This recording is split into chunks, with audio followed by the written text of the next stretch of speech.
know I've been around and doing it, but now it's my time to shine and start proving it. I'm losing it, I'm moving it. The city is where I'm made, Bostonian flow, I kick it back there. Yeah, I got game, God in a fan way. We the city of the champs, every sport we play. Spit wetter than the harbor, yeah, I'm flowing like the Charles. I be speeding on this beat, call it Turnpike Miles. Yeah, it's Buku signing on, John to the Hancock, and I'm always key, I'm ready to unlock. I be doing big things, don't even have a deal, yeah, I battle through these. Welcome back, everyone, to the newest edition of Once a Week. I'm Billy Giannouloudis, and guys, as you can see, we are in a completely different setting today, and we have an incredible, inspiring special guest. Guys, we've got Aaron Golub here today. He's the first ever legally blind D1 athlete. He's a football long snapper, guys, and he went to Tulane University out in New Orleans. And guys, Aaron is on the verge of taking over the speaking world from my perspective. He's got some incredible ideas. So we wanted to get together and give you guys a powerful message. So Aaron, I thank you so much for being here, dude. Billy, thank you for having me, man. Looking forward to this. I know it's taken a little bit to get it together, but let's go. Hey, it's the perfect time. We need a perfect day. That's what it was, Exactly. right? So, first ever legally blind D1 athlete. Football, how did that come about? Man, so I started playing football in 7th grade. And It was Okay. something where I wanted to find team sport. I wanted something that I could play, and I was a offensive defensive lineman. But in addition to being legally blind, I was very undersized. Okay. And so, I would never really play. I would play at the end of the games for, the first few years when we were up or down big, but that's really like garbage time. It doesn't really mean anything. Okay. And so I kind of got to the point during my sophomore year, and I said, I want to play, and I want to play in college. Yeah. And from someone who wasn't really playing much, that was a big leap, and I said, how can I get there? I found long snapping. Yep. Said if I get good enough of this, then maybe I can have a shot, and I just put in the work. I showed up to school every day at 5 a.m., Yeah. practiced snapping. Yeah. I lifted weights every single day after school or after practice to gain that size, and I just worked 10 times harder than everyone else was what my goal was. Yeah, it paid off. That's the coolest thing about Aaron. Your message, your work ethic is what screamed to me like, we got to do something. You put the work in on everything you've ever had to do, and I've only known you for a little bit of time, but your story goes so deep. With being on the field and whatnot, something that stuck out to me is, yes, you're legally blind, but looking at your accolades, you've done so much. But when I hear people and being on the football field, was there ever a time where that was tough for you? Because you overcame so much to get to the field. Yes, so I think the biggest kind of roadblock that I overcame was in college. Okay. My sophomore season, I played for the first time, and then about 2 months later, my coaching staff got fired. Oh, wow. We went 3-9 for those 2 years, and it just wasn't a good fit for them to be there anymore. And so the new staff came in, Coach Willie Fritz, and we sat down together. And first, he was nervous, he was concerned, I was concerned. I didn't know if they were going to let me play still, and we basically came to an agreement. We said, let's do spring ball. Let's see what happens. Yeah. Never had the conversation again. Coach Fritz is one of my favorite people ever. I was named the team captain 2 years later during That's our awesome. senior year. Wow. It just completely shifted everything around, and it was, showed him that I could do it. Wow. No, that's phenomenal. And you had a lot of people that backed you, from what I recall, correct? Yeah, no, a lot of people helped me out, and I wouldn't be where I am. I wouldn't have done what I've done if not for the help of others. Yeah, that's phenomenal. There's so many connections to you getting to where you are today because, guys, I didn't say it yet, but he is still an NFL free agent. And when I heard that, I was like, let's go. That's so cool. Belichick, if you need a new long snapper, let me know. Right? He's going to see this video. No, but that's phenomenal. Like, your story is so inspiring, but to see what you've taken it now. Now you're a motivational speaker. You've done a number of podcasts. You've done a number of events for that matter. What in your message do you want people to get out of the most? Because you've, like I said just for now, you've overcome so much, and you use it as all your strengths. Yeah, I think there's a couple things. The first thing is the system that I kind of try and talk about, teach everyone that I talk to, is kind of the 3 P's of success. Kind of I talk about. Okay. So it's planning, passion, and perseverance. Nice. And with that, I think that anything is possible if you really create a plan and you stick to it. In high school, my plan was I'm going to wake up at 5 a.m. every day. I'm going to get to school. I'm going to snap. I'm going to lift weights every day after school. But I executed on that plan. You can't just think of it and not execute. So create a plan and execute on it. The next one is passion. Yep. And with that, I truly believe if you really love what you're doing, if you want to achieve your goal, you can accomplish anything. Oh, yeah. That's why I never do anything that I don't enjoy. If I don't enjoy it, I know I'm not going to be successful at it. Yep. So why even bother? Just find things that you enjoy doing, and Exactly. you can achieve anything. Yep. The last one is perseverance. I think that's the hardest one for most people. Because most people want the result today, the result tomorrow. Right. And trust me, I want that too. Yeah. I've done a really good job of increasing my brand, becoming a good speaker. But, I want to be the next #1 speaker in the world. Yeah. Is that going to happen overnight? No. But the little steps that I put in today will lead me down that road years down the road. Exactly. That's something that's powerful right there, because for people that are watching this, they're actually, you could be pursuing a speaking career as well, or you're pursuing something on the football field. Aaron's story is going to reach you because of that perseverance and taking those steps. Because as Aaron just depicted to us, it is the little steps that get you the furthest in life. So, for the matter of us doing this video together, that adds to your credibility. That adds to your portfolio, and you can use it further in life. So you take that to the football field, waking up, doing the weights, everything. Yes, at times it's not something you want to do, but it's a perseverance to push through that gets you to where you are today. Yeah, and look, it's like you said, the little things. And I know we were talking about this a little before, but networking, reaching out on different platforms. Like, I've done a ton of outreach to people on Instagram to try and help me out, to get advice from them. Yeah. Most people don't respond, but the few that have responded, I've been able to get in touch with some really big names and big people because of my willingness to do the work that's unsexy, the work that no one sees, no one wants to do. And if you're able to do that consistently, then eventually it will pay off. I message tons of people and a few respond, but the few that do respond, I'm able to build big relationships with, and will probably lead to things down the road. Maybe I'll help them, maybe they'll help me, you never know. Exactly. Yeah, exactly. Put the work in now, it pays off later, right? Yeah. And, that connects to a topic we talked about before we put the video on, where connections. And like we said, how the relationship between us came about was a connection of Mike Soares. Shout out to Mike Soares, a new human, and I think he'll love that. But that's how we came about, to get to know each other, to put something in the works for a video and partnership down the line. Yeah. So, what connections have really led you to where you are? Because in hearing about your story and diving into it before we really got to filming or met today, you can see how your life has really kind of pushed you to this route of speaking. Yeah. I mean, look, it's really interesting because, now I work in business in addition to speaking, but at one point in college, I really wanted to go into the fitness industry like Mike. I didn't know exactly what I was going to do, but I did an internship with him during college. Okay. We stayed in touch over the years, decided that wasn't the path for me, but you never know. When I moved back to Boston after being in Louisiana, and then I moved to DC, then came back here, I kept back in touch with him. I saw him, and then one day I was just talking to him about, these are the things I'm looking to do. Do you have any advice? Just because I know he has a big network as well. Do you know anyone who can help me in these areas? He connected me to our friend Sam, who I've become very close with.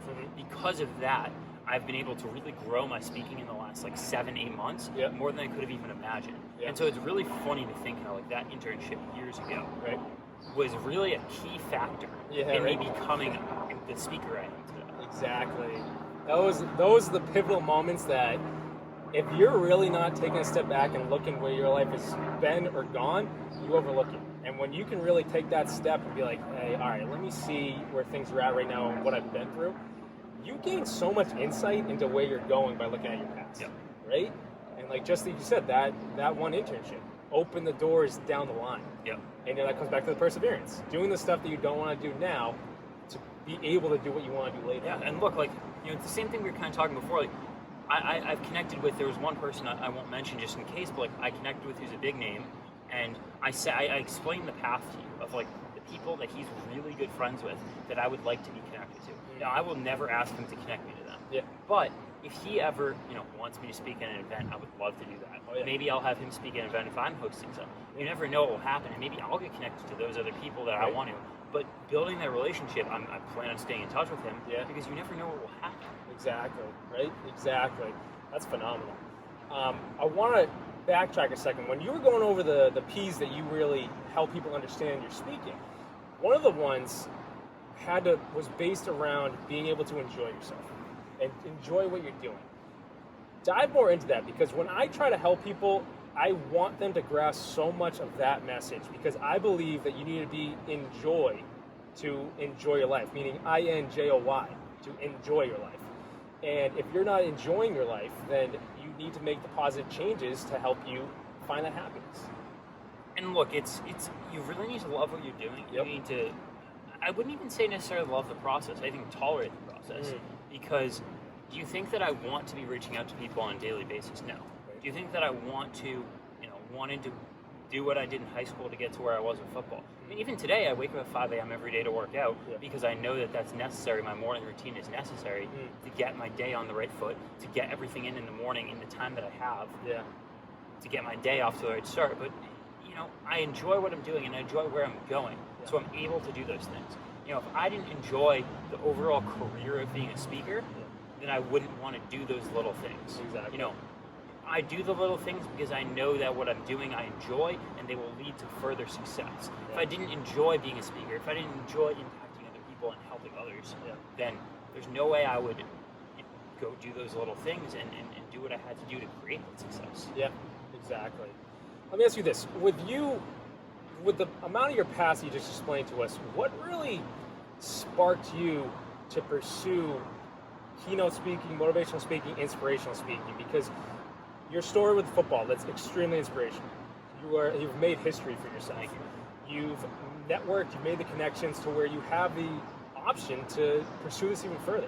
But how did speaking really come into your mind? Look, so I never really enjoyed speaking when I was younger. I did interviews because, a coach once told me, thankfully, if you can help one person by doing this interview and sharing your story, then it's worth doing.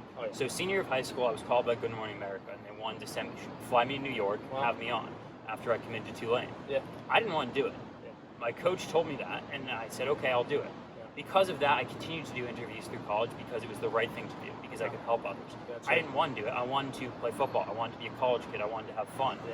But, going past that, I think more, over the last year, there was something missing, something that I missed the love for football. I missed the adrenaline that I got from it. And I said to myself, how can I get that back? And I found through impacting other people, making a career out of speaking, doing all of that really gives me that love and that drive that I had when I was playing football.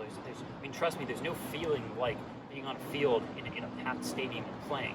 But the closest thing I can get to it is being on a stage and speaking in front of others. It's still the same adrenaline, just a little different, and I still love it. Exactly. I'm so happy you said that, because I tried to pick the people, like, why do you like to speak? And like you just said, I love impacting people. My main goal is to help people, and speaking came about from that, because I love to reach people through words. And like you said, the adrenaline. And I try to pick the people, because you've probably heard this stat before, but public speaking is pretty much, I think, the number one it's or number most two. people's fear. It's the biggest fear in the world. And I laugh at that because public speaking is like my favorite thing to do. I'm it's sure the yours favorite, too. Exactly. And people fear public speaking more than death. And when I read that stat, I was like, you gotta be kidding me, because I love this.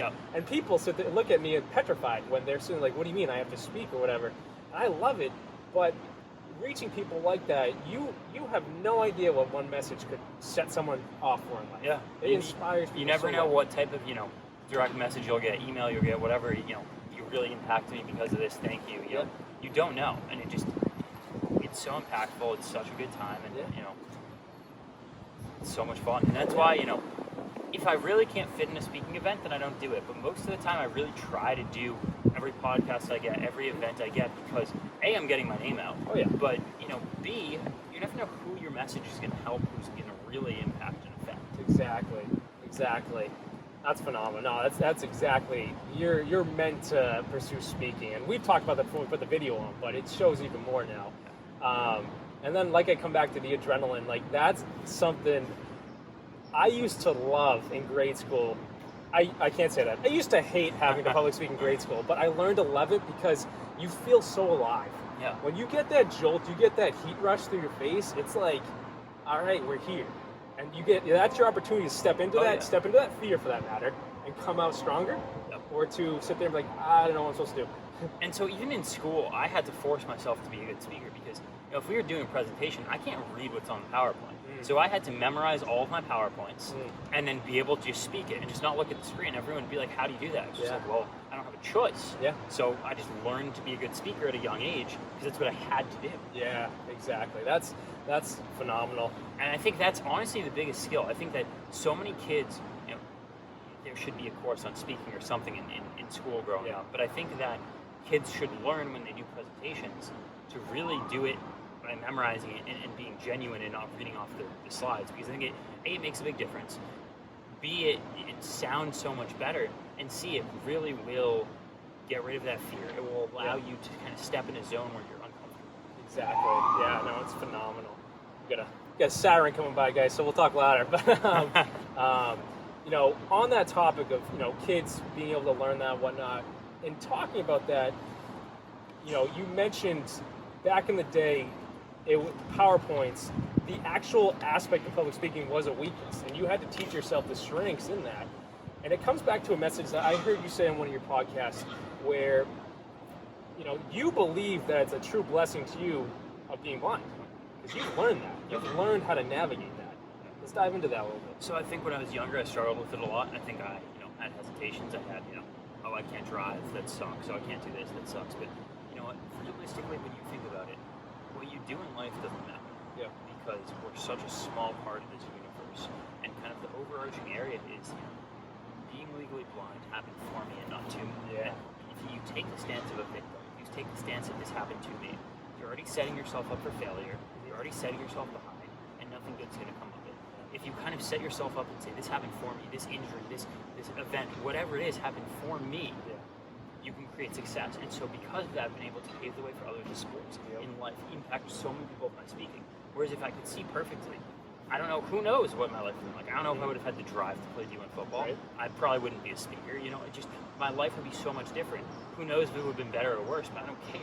Yeah. Because you have it for me, and I'm allowed to do so many incredible things because of it. Yeah. See, that's the meat of your message right there. That's so powerful, and I agree that's tenfold. Because, things happen for you rather than to you. And that's a message that I really want people to grasp right now. Everything in life happens for you, not to you. And for Aaron to describe to us the blindness, a lot of people would look at that as like, oh my goodness, like, I'm so sorry. Aaron takes that and goes, no, I'm going to run with this. I'm going to make sure I gain all the strength I can out of this. I'm going to use this as a blessing in my life. I'm going to use this as my strength in life. And so I want to put that message on you guys right now. What are the weaknesses that you've been looking at that are weaknesses? Take a step back, write that down, and is it actually your strength? Yeah. And that's what Aaron did. Completely. And it's something where I've had so many people reach out to me because of that it's really helped them think of things differently. And something that, to say to your audience, if anyone ever wants to dive into that, if anyone wants to have a discussion, if anyone thinks that resonates with them, shoot me a message on Instagram and email, whatever. Yeah. I'm happy to chat with you. I love that. I love hearing how my kind of message impacts other people. Yeah, seriously, and it does. Your message is one that I believe if people really take the time to listen to, they're going to be inspired, they're going to be motivated, and it's going to reach their hearts where they know, they may not have the weaknesses that you've had. And that just look at them and be like, I have strengths. What could I use that I'm not using? And look, my challenges are not any harder than anyone else's. They're not harder than yours. They're not harder than Mike's. They're not harder than anyone else's. They're just different. Yeah. Everyone has their own story. Exactly. Everyone has their own challenges. Like being legally blind is no harder than anyone else's. It's just the way I've faced it, the way I've handled it is different than a lot of people. Yeah, exactly. You've pivoted. Yes. Exactly. And life is going to make you pivot. And how you pivot and how you come out of that will show your strengths and where you could go. And I believe Aaron has pivoted his entire life to the point where there's a massive door and Aaron's just stepping right through it. In my opinion, that's truly where you're headed right now. No, thank you. And I think one of my hopes is right now, the kind of cornerstone of my speeches, if I'm able to base them off of, and I'm able to get my name out there on, being the first legally blind D1 athlete, being an NFL free agent, that's a big part of my story right now. Yeah. But, in 5 years from now, one of my biggest goals is a lot of people don't even know that that's part of my story. I'm known as a top speaker, and then they know that also, but that's not what I'm known for in 5 years. You always have the chance to grow and to get better. And if you think of, let's just say someone like Tony Robbins or Ed Milet, you think of them as some of the best speakers there are in the world. Yeah. You don't necessarily think of what their old background is, right? Whereas 20 years ago, they were known for something else that made them great. Yeah. And so in 20 years from now, people might know that I was, legally blind first D1 athlete, but people aren't going to know me solely for that. They're going to know me for being one of the best speakers there is. Exactly. How your story changes through the moments you go through is so incredible. And like you said, the biggest speakers in the world, for that matter, the biggest athletes, whatever it is, you know them for a specific blink of their story. And as Aaron just said, 20 years from now, that could change, and you know them for something else. Yep. And like Aaron just described as well, people looking at it right now as being the first ever legally blind D1 athlete. In 20 years, people are going to be like, oh, I want to go see Aaron talk. I want to listen to Aaron talk. You know? Right now, people come and hear me speak because of that story. Yep. In 20 years from now, they're going to say, I'm going to come here and speak because of what he's done to the speaking world over the last 20 years. He's impacted so many people, and that's what I'm going to be known for. Exactly. And that's the message I want to give back to you guys right now. That's Aaron's story. But what is your story? And I always want my life coaching clients to do this. I want people to do this in general. Write your story down. Dive into it. When you can take it out of your head and put it on the paper, as Aaron said earlier, that takes you out of the victim mentality. You really start to see who you are by diving into your story. And going off that, write down what you want in life. Write down what you want for your family, for your business, for your income, for your house. What type of house do you want? Do you want a pool in your backyard? Do you want something luxury? Do you want something simple? Do you want, what type of family do you want? Write it all down. Imagine it and picture it and create it for yourself. There's no reason you can't have anything that you want. Just take the actions to achieve it. Yeah. I mean, like, I know exactly what type of life I want to live. That's probably different than yours. That's different than my sister's. That's different than Mike's. Yep. But I know what I want. Because of that, because of writing it down, I will achieve that because I'm going to sprint towards it. Exactly. You create, as you started this video with, you created the plan by writing it down. And a lot of people overlook the fact that you have so much power with the pen. And like that's past in history classes. Power of the pen is, you look at documents, Declaration of Independence, or whatever it is. But there is so much power in your own ability to write down your own story and keep it to yourself for when you need it, but also use it in such an incredible way, just to reflect on it yourself. But that being said, Aaron, what's a lasting message? We just dove into so much, and I want to keep it so precise. But what's a lasting message that we can give to people? And I mean, I think a lot of times when people ask me that, I end in different areas, and I've already touched on the 3 Ps. I've already touched on the things happening for you, not to you. So I'm going to give you a completely different message. Cool. So the message that I'll leave you with is thinking of, I think a lot of people get stuck in the fact that they care too much about what other people think, and they care of others' opinions. And what I've learned to do through the years is I respect everyone's opinion, but I don't value them. The only person's opinion I value is myself. And by that I mean everyone has an opinion, everyone has worth, everyone's opinion matters, and I respect them. I do not care about anyone else's opinion. I don't value anyone else's opinion besides myself, because in the end it doesn't matter. The only person's opinion of me and what I'm doing is mine. And so if you can get to that point where you can only care about what you're thinking, don't care about what others think of you, not only will that skyrocket your confidence, everyone will see that in you. You'll be perceived different, and you'll be able to achieve so much more because you won't care what other people are thinking about what you do. Yeah, phenomenal. Yeah, phenomenal. I can't say it better myself, guys. I love that, and I agree with that wholeheartedly. I'm going to leave it at that. I'm going to leave it at that. I don't want to take anything away from that. But Aaron, I thank you so much for being here today. I know we just did a quick message. I think you and I could talk for about 10 hours straight. And keep the eyes open, guys, because we're going to try and put an event together where you could go to it. If COVID is still going on, we're going to put it on Zoom so you guys can tune into that right there. But we're trying to put stuff together for the future to impact your guys' lives, just as we hope this message impacted you as well. Absolutely. And looking forward to, I'm coming off a podcast soon. Looking forward to have Billy on that at some point soon once we're kind of recording all of them. So look out for that as well. Perfect. Yeah. Guys, and as Aaron just said, his podcast is coming out. I'm going to put Aaron's Instagram at the end of this page. I'm going to put all the links to find him at the end of this video, so you guys can just go right there. If you want to reach out to him, have any questions for him, if you're trying to get some impactful words for yourself, I know Aaron's going to reach back out to you guys. I respond to my messages, so just reach out. There you go. Exactly. Guys, like this message on YouTube so we can get it to more people. If this message impacted you, or you feel that Aaron's story could impact someone that you know, someone on the football field, someone off the football field, someone just dealing with struggles, share this message directly to them, because we want to impact people's hearts with this message, guys. Share it. And then hit that subscribe button below so you know exactly when the once-a-week messages are coming out. Aaron, thank you so much, dude. Thank you. Yeah. Really appreciate it. Awesome. Yeah. Guys, if you need help with anything going on, if you're in need of a life coach, go to BillyGLifeCoaching.com and I'll be right there for you. Thanks for tuning in. Thanks, Aaron. Of course, man. Awesome.